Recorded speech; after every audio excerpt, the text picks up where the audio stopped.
öttük. Bildik ki. Sizlerin bir turap bakayçı.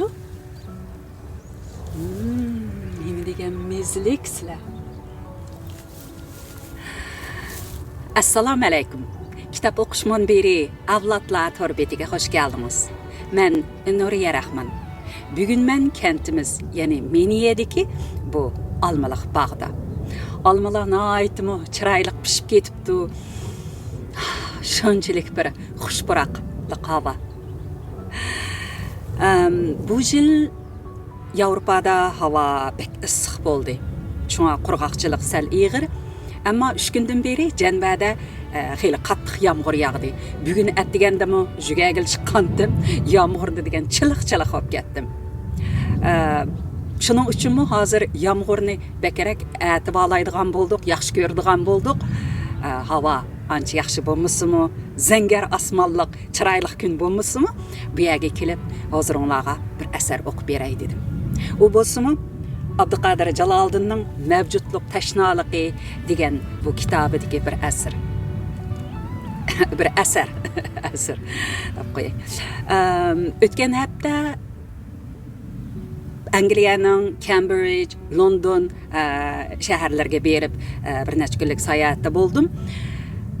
Cambridge universitetida o'qiyotgan jiyan qizim Zulqayda Mamatning ota-onalari, ya'ni singlim, yo'ldoshi, o'g'li bilan kelgandi. Shular bilan birga Cambridgeni, Londonni aylanib bir necha kun sayohat qildik. Asarni o'qib tamomlagandan keyin oxirida biz Londonni aylangan vaqtidagi ba'zi ko'rinishlarni huzuringizga sunaman. Cambridge bakmi chiroyli bir kichik shahar ekan, u yerda nihoyatda esil, go'zal manzaralarni, unutilmas aslamalarni qoldirdik. Cambridge'dagi o aslamalarimizni keyinroq huzuringizga taqdim qilamiz. Ma'qul amsa asarni o'qishni boshlaylik.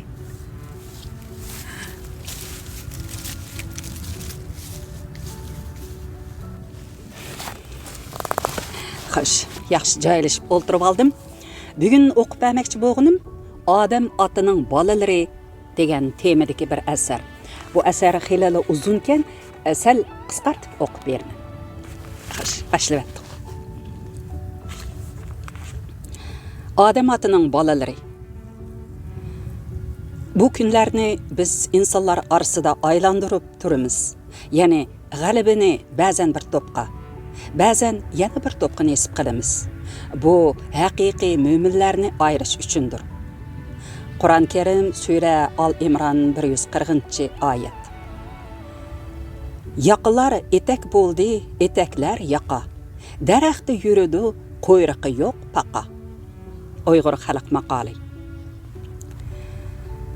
Hargizmi millat davlatni hosil qilmaydi, balki davlat millatni hosil qiladi. Mussolini, Italiya. Yat xilmlarga borganda tabiatning rangdorligini, jamiyat va urf-odatlarning xilma-xilligini, bir-biriga o'xshamaydigan siyosiy tuzumlarni ko'rish va his qilish fursatiga ega bo'lamiz. Shuning bilan o'zimizni boshqalarga selishtiramiz. O'zimizdagi nuqsonlarni, boshqalardagi afzalliklarni bayqaymiz. Natijada o'zimiz haqidagi tushunish subyektivlik va bir taraflamalikdan amaliylikka qarab jonqirlaydi. O'zimiz haqidagi diagnoz amaliy bo'lgan sari illatlarimizni keskin tanqid qila olamiz va o'zgartira olamiz. Xislatlarimizni mukammallashtirib ko'paytira olamiz. Vaholanki chet elga chiqish va sayohat qilish bir joyning go'zal manzarasiga maftun bo'lishdan iborat emas. Yuzak odamlar go'zal manzaraga va halovatlik turmush yo'sinlariga, afzal ijtimoiy tartiblarga mast bo'lish bilan o'zini yo'qotib qo'yishi mumkin. Hatto ular ashundoq rohatlik turmush muhitining o'zlarida bo'lmaganligidan hasratlanishi mumkin.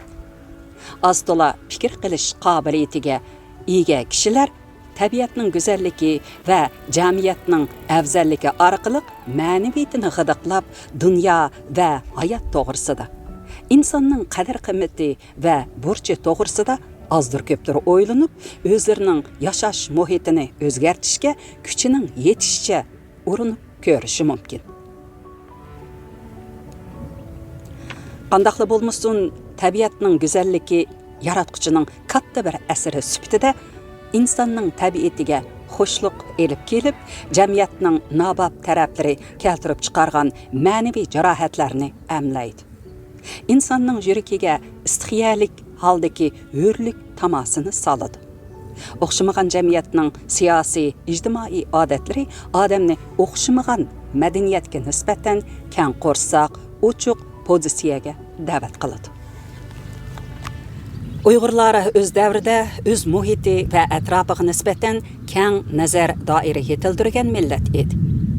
Urxun abidlarga qarasak, qo'shni ellarning mijoz xulqi to'g'risidagi ro'shan antropologiyalik fikrlarni uchirtimiz. Mahmud Qashqari o'z xalqini ayni zamon jahon hokimiyatining sohibi bo'lmish arab ellari bilan parallel qo'yib tasvirlaydi. Yusuf Qasajib Uyg'ur g'oyiviy jamiyatining andisini qurib chiqqanda tafakkur xurushlarini Yunan, Iran, Turan territoriyalari bilan beyitdi. Bu'miz Mirza Muhammad Haydar Koraganining tarixiy Rashidi asridan jahonga xo'jayinlik g'ururi bilan oyoq bosgan sher yurak ajdodlarimizning ot ustidagi javlonini ko'ra olamiz. Zohiriddin Muhammad Boburmi Boburnoma degan asrida Mavara-un Nahir, Kashmir, Hindiston dalalarining tog' daryolari va gul giyohlarini zoq sho'x bilan tasvirlaydi. Ular dunyo hodislari orasida aqli lol bo'lib, o'zlarini yo'qotib qo'ygan emas, balki dunyoga bo'lgan xo'jayinlik hissiyoti bilan mag'rur yashab, boshqalarning aqlini lol qiladigan ishlarni qilgan edi. Biz yuqorqilarning asarlaridan o'zimiz va qo'shnilarimiz haqidagi nurg'un qimmatlik ma'lumotga erishimiz. Uyg'urlar mayli irqiy xususiyat jihatdan bo'lsin, mayli din va adabiyot nuqtasidan bo'lsin, dunyoviy tanglikka ega bir xalq. Biz bu xalqning umumiy tarifini insonshunoslik va madaniyatshunoslik nuqtasidan tushunmoqchi bo'ladi ekanmiz. Biz burun odatlanib ketgan tar rayon tafakkuridan xalqib chiqib, xalqaro kenglikda o'zimizga nazar selishimiz kerak. Bizdeki aeroplan ötüp ketsin.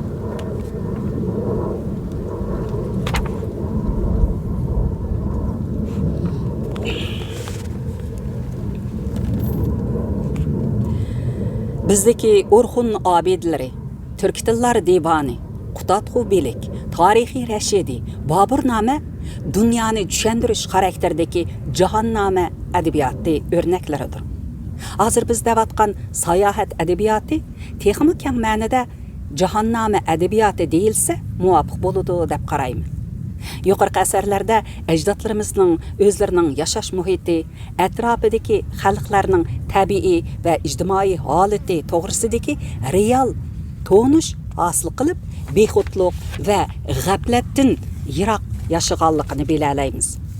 Afsuski, mushundoq esil an'ana butkul tariximizda talay qitim o'zilib qolgan. Yeterlik fursat bo'lmagan ahvol ostida jahonning qisman tarafiga g'ilpal bo'lsimi nazar soldim. Ta'sirotlarimning yuzaligi aniq, lekin fikr herismanlikim qaynab turadi. Tabiiy holda o'zim tava bo'lgan Uyg'urlarni ko'rgan va tushungan xalqlari bilan selishtirib, ma'lum yakunga ega bo'ldim. Bu yakunlarni nazariya jihatdan qeliplashtirib ko'rsatishda bizdan ilgari bu haqda bir qism ilmiy amgakni o'tirg'a chiqargan odamlar bor. Biz ularning qarashlariga murojaat qilish orqali o'qirmanlarimizga tafakkur yip uchilarini beramiz. Bu yerda bir askartib etadiganim mana shu tafakkur egillari, misol Abduqodir Jaloliddin misol elib ko'rsatgan ba'zi tafakkur egillaridan әміні көрсетішіне muvaffaq көмедім. Шуңашқа şu yerden biraz tallap bir neçeylen hakkadaki mezmunlarını okup berdim. Hoş. Men okumay. Milletler ve ularının xulqi haqqida yazılgan kitaplar talay. Biz ularning hammasidan gap ocholmaymiz.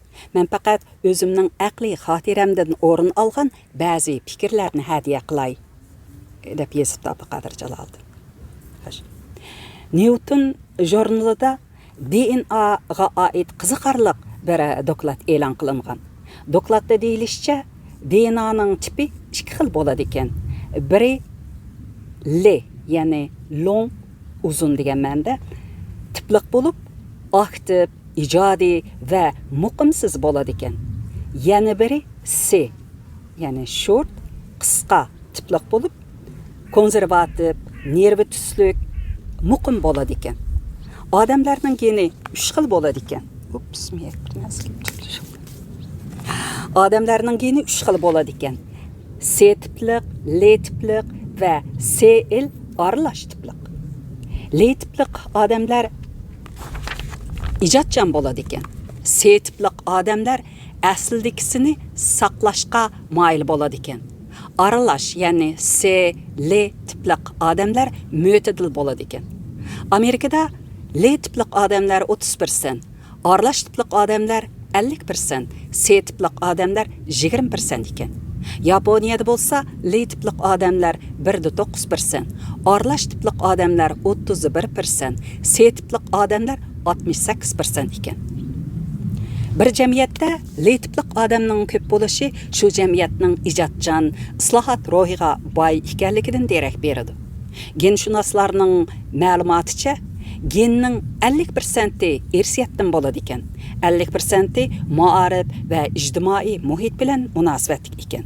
Demak, bir jamiyatning ijtimoiy tuzilmasi ilg'or, ma'arifi afzal bo'lsa, shu jamiyatda ijodchan gen ko'payadi. Bir jamiyatning ijtimoiy tuzilmasi qaloq, ma'arifi nachar bo'lsa, shu jamiyatda qatmal, qalva odamlar ko'payadi. Qiziqarligi shuki, hakim o'rinda turib atgan qavmlarning ayrim sarxillari boshqalarni madaniyatsiz, qaloq deb cho'kirishga amroq bo'ladi. Bu hal tarixda takror ko'rilgan masala bo'lib, hatto ayni vaqtda boshqalarning kamsitishidan qaqshiganlarmi azroq qad ko'tarib olsa, ko'rgan kunlarni unutib ketadi.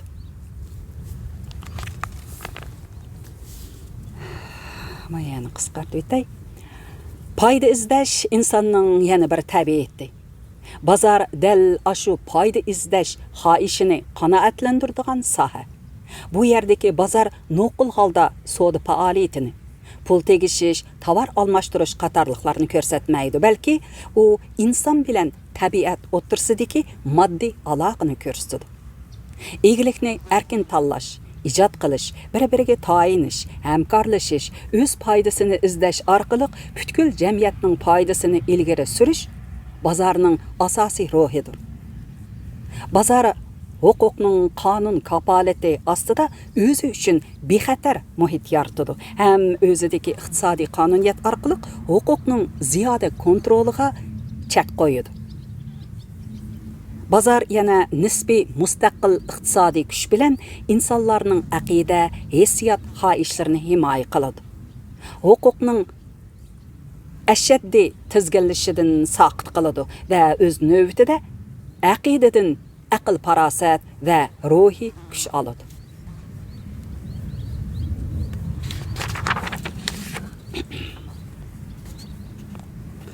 Maylarni qisqartib o'tdimmi? Mana qisqartib o'qib beray.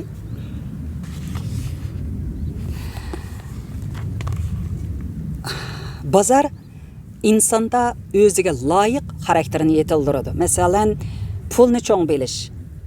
Bu jungoliklarning huquqni cho'ng bilish xarakteri bilan bir selishtirmani hosil qilgan.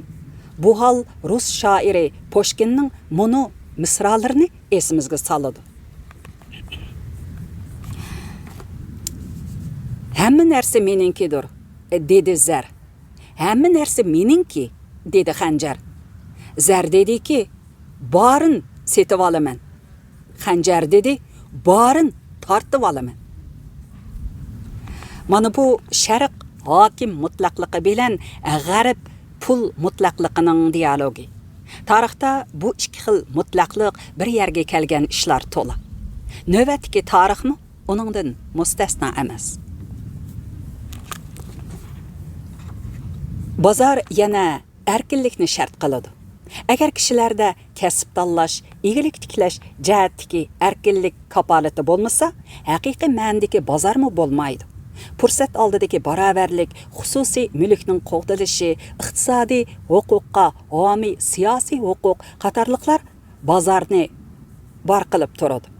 G'arbda saylam huquqi, gap so'z huquqi, axborot va nashriyat huquqi, munosib holdagi qonun tuzish huquqi, ma'muriy huquq va adliya huquqi qatorliqlar erkinlik va kishilik huquqning asosli elementi bo'lib keldi. Hayot menga hammadan qimmat. Hayotdanmi qimmat muhabbat. Va lekin kechiman har ikkisidan erkinlik, hurlik uchun faqat. Venger shoiri Pitofining bu she'ri 4-may harakatining oldi keyindagi Jungo yoshlari uchunmi qizg'in va hayajonli xitob bo'lgan edi.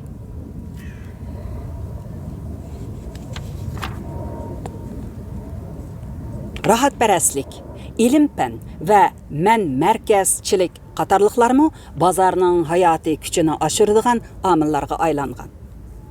Boshqalarning nupuziga tayanma, o'zingning hukm qilish iqtidoriga ishon.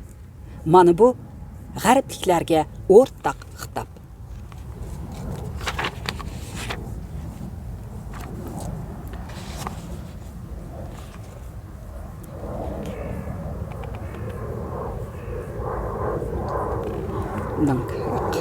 Yani qishimning hojat qolmabdi. Endi mayadan boshlab rasmiy o'qib beray.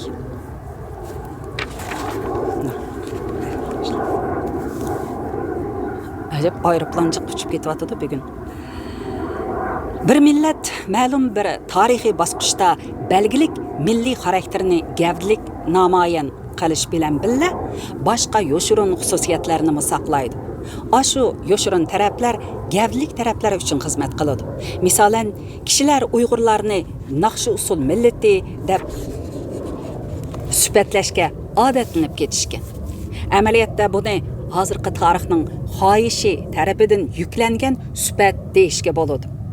Garchi bu millat naqshi usul millati deyilsa-mu, naqshi usulchilari asosan milliy sahna, restoran va bazmxonlardan oshmadi. Sanatchilarimiz 1,5 soatga yetmagan bir qitimliq konsertda o'zbek, turk, hindi, arab, yapon, rus, ingliz qatorliq nurg'un xalqning naqshi usullarini o'rinlamay qolmaydi. Demak, biz naqshi usullarni eksport qilishning o'rniga import qilyapmiz. Bu bizni haqiqiy naqshi usul millati ekanligimizdan gumonlantiradi. Uyg'urlarda iqtisodiy millat va ilm-fan millati bo'lish yoshurun iqtidori yo'q deb kim ayta oladi? Kim isbotlay oladi?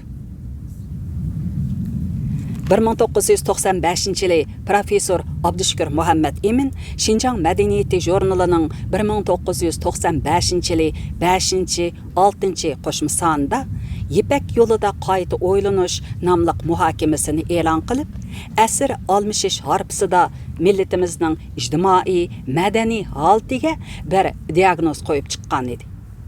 U nazariy tafakkurimizdagi ojizlikdan nola qilib, biz naqsh usul millati, she'r millati bo'lib qelaverdik.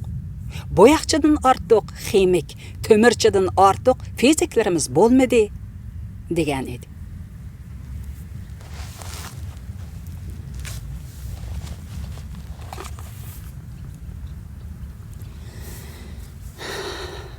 Abdushukur Muhammad Emin Efendi dünyadaki milletlerini ularning kamolati va raqobat iqtidoriga qarab 3 xilga ayirgan edi. Birinchi, etnologiyalik millat. millat bo'lish shartini umuman hozirlagan turkum. Bularda milliy til yoziq, xos tarix, maarif, urf-odat, adabiyot, din, territoriya bo'lgan bo'ladi. Ya'ni etnologiyalik millat. Bunda xalqlar o'zlarining ajdodi, madaniyat yiltizi va genlariga hissiy rishta bog'lagan bo'ladi. Millatning iftixori va or nomusiga chetiladigan narsalarga kuchlik hissiyotini ifodalasimi, oqilona tahlil va muhokamaga kelganda ojiz bo'ladi. Ikkinchi, ijtimoiy millat, ya'ni o'zining tabiiy milliyligini o'zaro kuchlik o'rtoqlik, hamdamlik, izchillikqa, boshqalarga nisbatan kuchlik raqobatchanlikqa aylantirgan turkum. Bundaq turkumning a'zolari shaxsiy manfaati bilan umumning manfaatini angliq bog'lab, zarur tepilganda umum uchun shaxsiy manfaatidan voz kechadi. Ro'shan qeyrindoshlik rishtini namoyon qila oladi. Uchinchi, siyosiy millat, ya'ni yuqori milliy madaniyat, yuqori milliy ong, yuqori uyushchanlik, yuqori ijodchanlik bilan o'z turkumini afzallikka erishtirish bilan birga yashash uslubi va ijtimoiy tartib jihatda boshqa turkumlarga ta'sir ko'rsata oladigan turkum. Tüzük boyligi yo'q kichkina orol davlati Yaponiyani dunyoning nazariga erishtirgan narsa zodi nima? 2000 yillik sarsonlikdagi yahudiylarni saqlab, milliy davlatga erishtirgan narsa yana nima? Biz bu ikki millatni siyosiy millat desak bo'lamdi yo'q.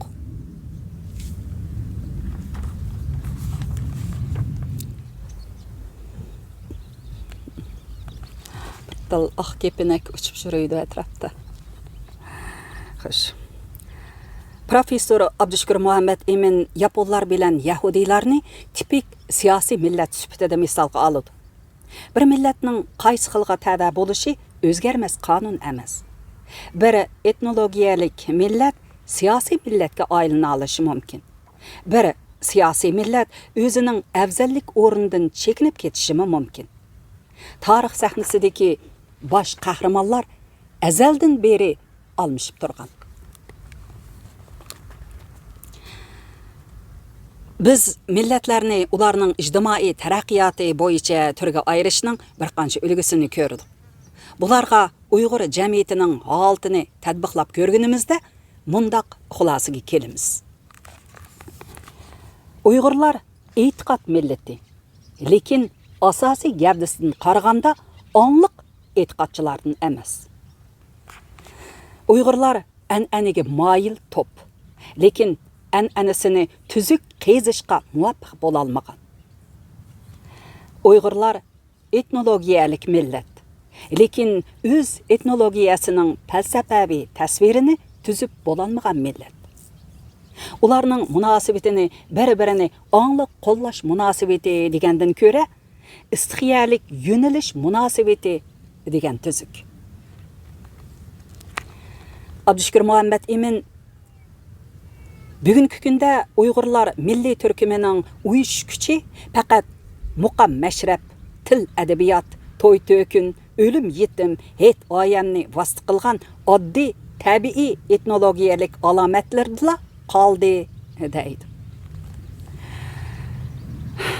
U bu gapni aytganiga dal 15 yil bo'lgan mushu kunlarda bo'lgan bo'lsa, nimalarni der edi ekan?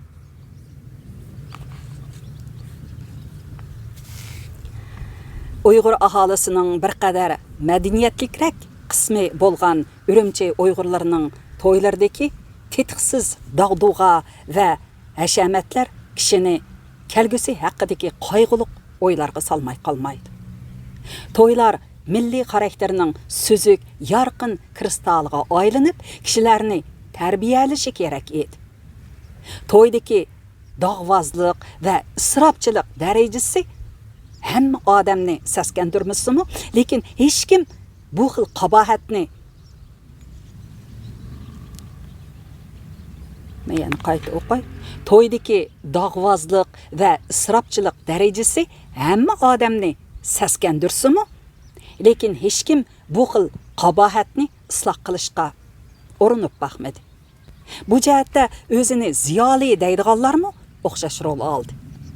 Davlat, qit'a yoki dunyo sahnasida utuq qozonib kelgan bir boksorchi, ya'ni mushlashchi birining to'yiga borolmagan bo'lsa, uning qimmatini hech nimaga tang qilmaydigan. Kechilab, tajriba ishlab, elga foydasi bor belgilik natija chiqargan olimni so'rinda o'ltirishib bergan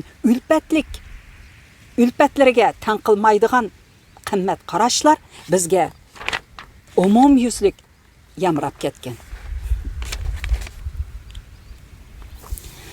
O'zining xususiy foydasi, havasi, xumori, o'yini bilan bevosita aloqasi bo'lmagan har qanday natijaga e'ron qilmaydigan odamlar astola umumiy manfaatga ko'ngil bo'ladigan odamlardan son jihatdan mutlaq ko'p bo'lib qolmay, balki ular kundalik ish harakatlarining o'lchamiga aylanib ketiklik.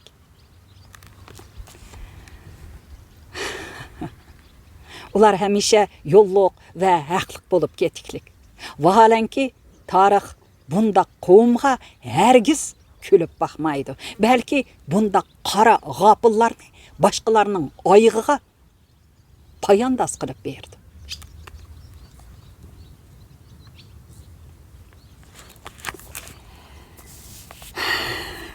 Qisqartib o'qisam, demak, millatlarning aloyidligi, xususiyati, taraqqiyot holati haqida chiqarilgan yakunlarda hamon yakun chiqarg'uvchilarning o'ziga xos g'arazi bo'ladi.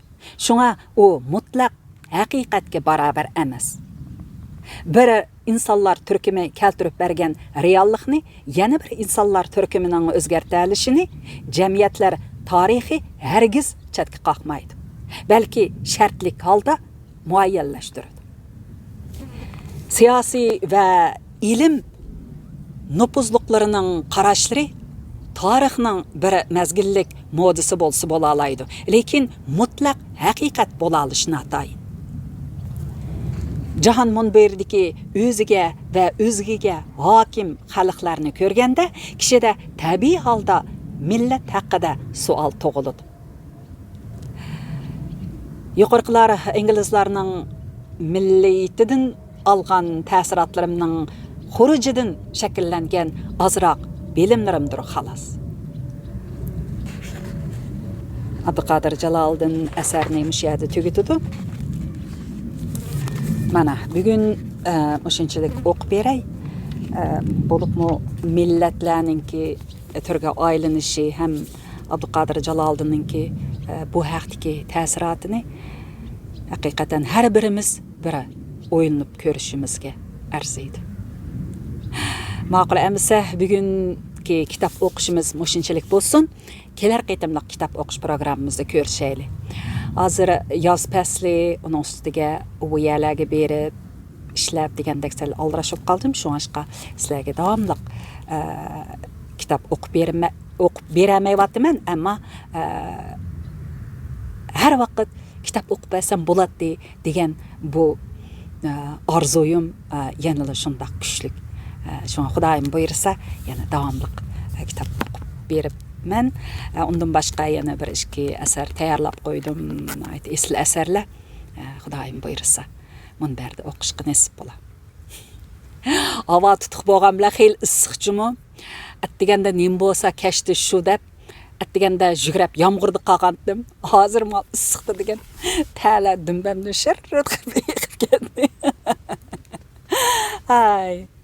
Ma'qul emsa, tavandagi qisqa videolarning bahri ilinglar Londondagi go'zal manzarlar.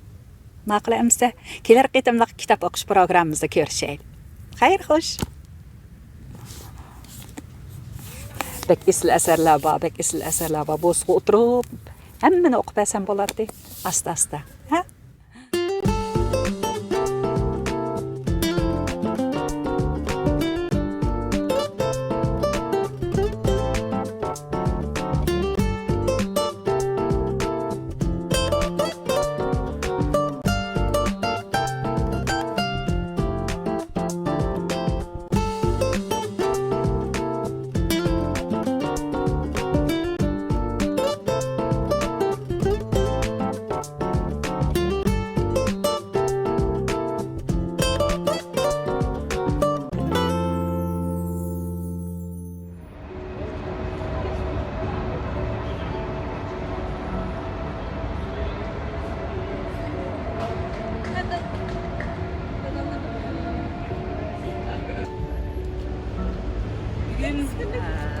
mayda ham issiqlar. O'tkilar bilan London shahrini aylanıp chiroyli manzillardan birasi o'zinglarga sunay.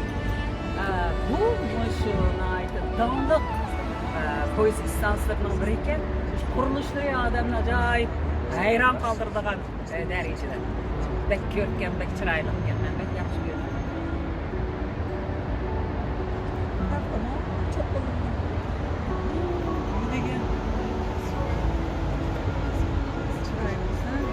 İnçike bulup mu neçe 100 yıl olduğunu oylasa adamın şeyini istemeye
Assalamu alaykum.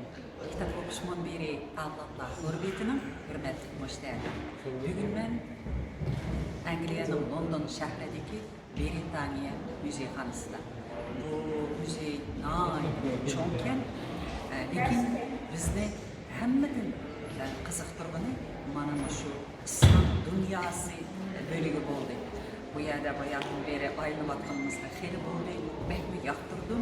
Shuningga bu yerdeki görünüşlerden yani bizimki İslam dünyasındaki halklarımızın 1500 yıldır bugünkü kadar saqlanıp qalan bazı medeniyet miraslarını gösterirken kiyim-keçek olsun, kitap, qol hünərvəndçilik, zibu zinətli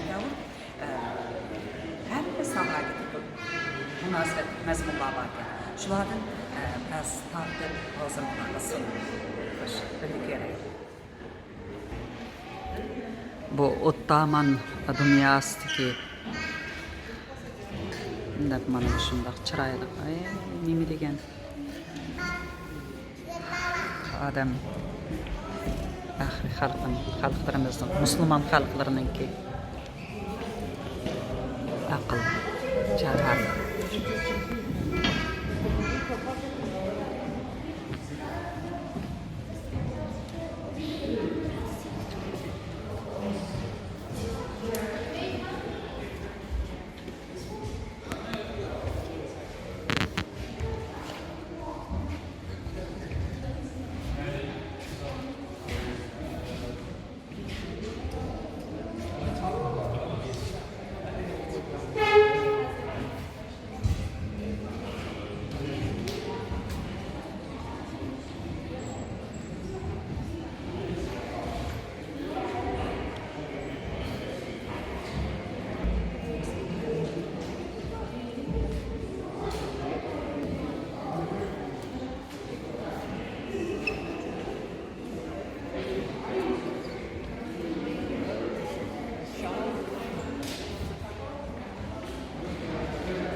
Ferhat Şirin səsiydi. Namazsızlar.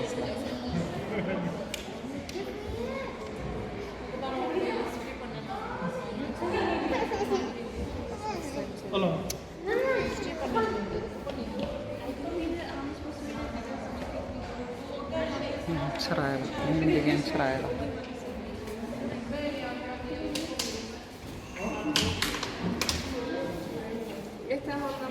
Pek çıraylı genafkam.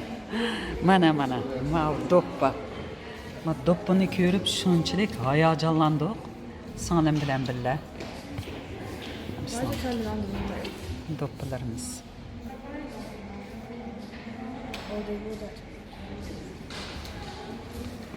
Atlaslar. Atlasni o O'zbekiston debdi hamda. Bizning xotinning atlasni bilmay qolgan chiri.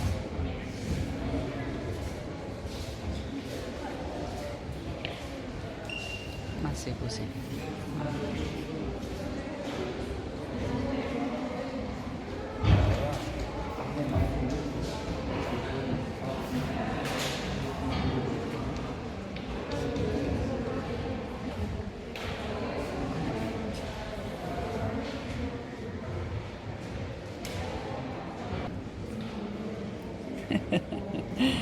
Ma igis başınlık tapışkıla qarab qo'yinglar. Nem degen chiroyliq. Loyihalangan. Amma bu vallahi yani bu haqlar do'rabmi do'rayamagan chig'i bu yerda ancha ko'rinmaydi ekan, ma yang töven tarafi uchiqgan kesib etilgan. Anandan keyin yaqinlar shundoq chiroyliq, o'ri yaqin.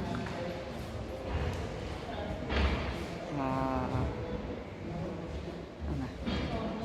Kichik xonimlar mani ko'rib, shundoq kiyim loyihada sanglar bo'ldi ekan mana. Ottaman dunyosidagi debdi. Nem degan chiroyliq kelin.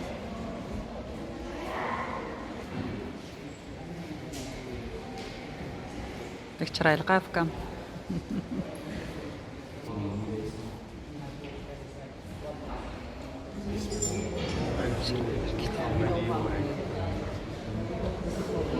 Çay, kahve, medeniyeti.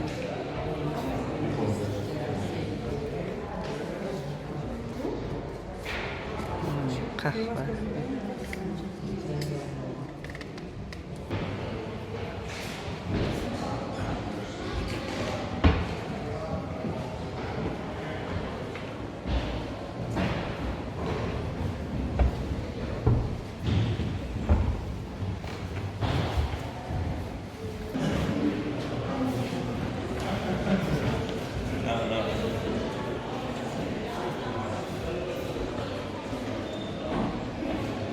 Okuyalaysan bu kamera.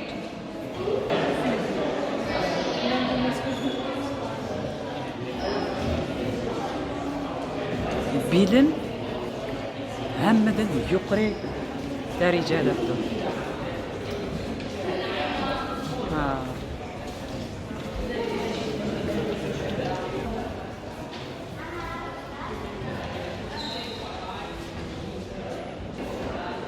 What's that?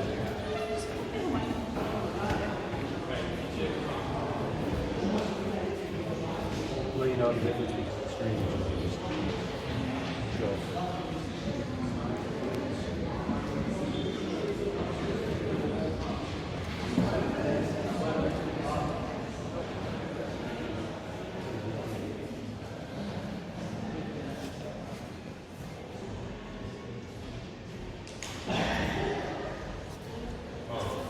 Coucou. Ben çıraylıq yapkam.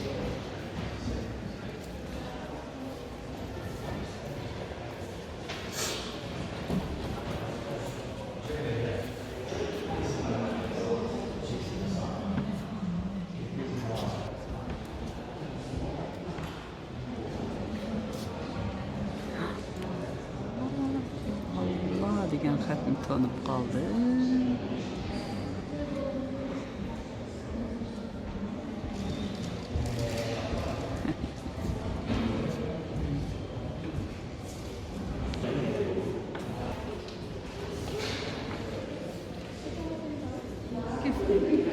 kömür kalkmışlık falan olur da.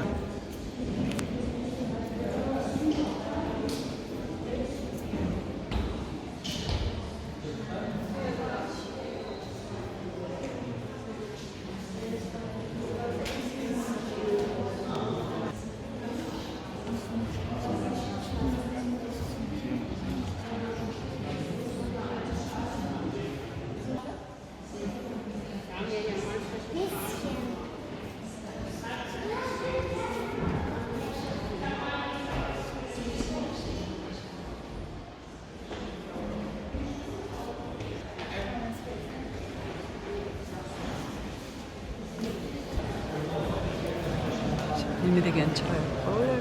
Nima degan chiroy.